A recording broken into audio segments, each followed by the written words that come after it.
Hey guys, welcome to the mid-year book freakout tag. This tag was originally created a long time ago by Chammy and Ellie. I hope I'm pronouncing their names right. But we are going to be answering some questions about my reading year so far, and then we are going to look at my reading stats as well, provided by Storygraph. Let's get into it. Question number 1, best book so far in 2026. That would go to a book that I read all the way back in January, and that is I Who Have Never Known Men by Jacqueline Hartman, who does have a new release coming out this month. But this one, I love the themes of womanhood and what it means to be a woman. I thought that was told in such a beautiful manner. Question number 2, best sequel you've read so far this year. And this also is a 5-star read, and that is A God in Ruins by Kate Atkinson. This one really just shows what the mind can do, what it can come up with, and that ending had me in so much shock that I don't know how I didn't see it come. Question number 3, new release you haven't read yet but want to. So when I did this for the first quarter of the year, the answer would still be yesteryear, but I do want to give a different one for y'all, and I'm going to go with Lost Lambs. This one is a family saga, family drama. That's one of my absolute favorite tropes. And all of these different siblings are just going through very crazy stuff, like with the internet, thinking their town is being surveillanced by who knows what. It sounds crazy, and I think it's going to be on a lot of people's best book of the year list at the end of the year. Question number 4 is most anticipated release for the second half of the year, and I am not somebody who keeps up with new releases, so I don't know about them till the month that they come out. So I don't have an answer for that, I'm sorry. Question number 5 is biggest disappointment, and there were 2 I could go with. I am gonna go with Annie Bot though. I'm not remembering the author's name, but I just really didn't like where this book went. It was a letdown. A lot of people say this is like a weird girl feminist book, and I get what it was trying to do, but it wasn't for me. Question number 6, biggest surprise. That would be Verity by Colleen Hoover. I loved this book. It was a great popcorn read. I loved the character work. It just wasn't what I expected. I expected not to like it, not to think much of it. But I do think it's a good book and I would recommend it. Favorite new author, I'm gonna go with Emily Harbeck for this one. I read Shark Heart last week, and just the way her mind works to come up with that kind of story, beautiful writing as well. She did a fantastic job, and I'm excited to see what she comes out with next. Number 8 is newest fictional crush. That's not really a thing that happens for me. I'm currently reading The Goal by Elle Kennedy. I do like Tucker, but like I wouldn't say he's a fictional crush. That's just something that doesn't really happen for me. Question number 9 is newest favorite character, and we're gonna stick with Shark Heart and go with Rin because I felt so much for that character. She went through so much, and she was tugging at my heart. Number 10, a book that made you cry. Once again, that's going to Shark Heart. I didn't actually cry, but I did feel really emotional after finishing the book. A book that made you happy. So this isn't necessarily like it made me happy, but it made me laugh out loud, and that's The Pisces by Melissa Broder, because this is so absurd. The characters are saying and thinking what real people think but don't want to admit, and I couldn't help but laugh. Most beautiful book cover you've bought this year. This one is a very simple cover, but it is The Main Characters by Bobby Palmer. I just love the color scheme. This is written by a man, but I think the color scheme is so like girly in a Y2K 2000s kind of way. Book do you need to read by the end of the year? I don't have like a set one being like I have to read this, but all the books on my TBR. Y'all can check out my TBR videos. Those are the books that I want to complete before the end of the year. Question number 14, favorite book community member, and that would be Kaylee. On YouTube, I think her name is Kaylee's Book Club, but I love her videos. I can't wait to, at the end of the day, when I'm getting in bed, to watch her TikToks. I'm sorry to hear my dog ripping up her toys, but I love to watch her vlogs at the end of the day. Such a big inspiration for my own videos and for my own reading.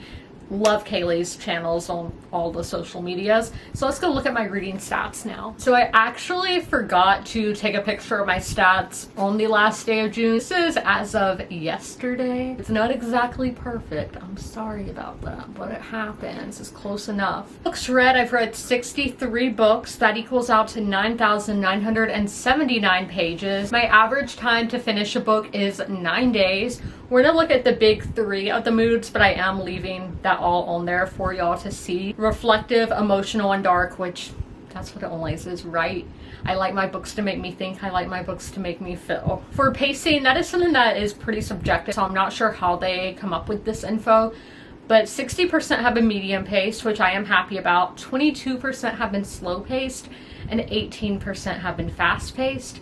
As for page number, 57% have been less than 300 pages, 31% have been 300 to 499 pages, and 11% have been over 500 pages. This year I have been focusing on reading the shortest books on my TBR, so that's why we see such a large amount being less than 300 pages.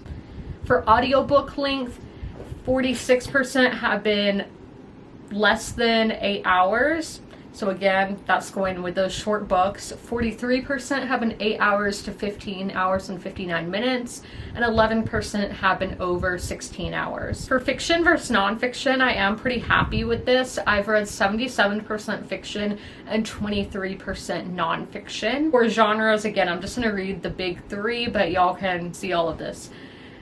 The most I've read is literary, which is my favorite genre, so I am very happy about that. And next we have historical, which that's probably the genre I own the most books of, because that was the genre that was my favorite for a really long time. Then we have history, which I think is historical nonfiction, and typically the nonfiction I read is historical nonfiction. As for the formats, I've read 9,916 pages, where I have listened to 271.58 hours on audiobook. 44% have been on audio, 37% have been print, and digital has been 19%. I would like to see that digital go up a little bit more. Numbers of books, pages, and minutes. I don't even try with this. I will let y'all attempt. So it looks like June was my best month, which I do think June was the month I read the most pages. But this is very overwhelming for me to look at. If you're good with that kind of thing, I will let you. As for my star ratings, the average rating is a 3.33, which that's good, but I would like it to be great. And here's my little reading goals that I have for myself. I want to read 110 books. I am 57% of the way to that goal. I am ahead by 7 books. As for pages, I am behind because, again, I have been focusing on short books. I'm 42% of that goal of 24,000 pages. And so I'm 2,251 pages until I'm caught up. But I have hit my goal for hours listened. I wanted to listen to 275 hours, and I've listened to 279, so I'm 102% of the way to that goal, and I've exceeded it by 4 hours and 77 minutes, and those are my reading stats so far in 2026. Can you guys believe that we are over halfway into the year? If you made it through this whole video, leave a red, white, or blue emoji in the comments below. And as always, comment, rate, and subscribe. And don't forget to ring that notification bell to be notified when all my videos go live. I'll see you in my next one. Bye! If you are familiar with my videos, you're used to seeing Sherman at the end of them. Sadly, Sherman has since passed away, but I would still like to encourage you guys to help your local shelters. Sherman was at the Darlington County Humane Society in rural South Carolina. I always have their link down below in the description if you guys would like to help them, but also help your local shelters as well.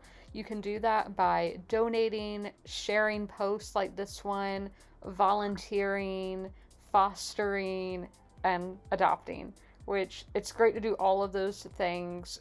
Great to help your community, great to help the animals in your community, and I cannot recommend it enough. All of my pets were rescues, they were strays or from animal shelters, and I love them so much, and I know how much love they can give, so knowing these pets at the shelter can equally give that much love, it's amazing. And y'all should totally take part and help out those local animal shelter pets, and please help them.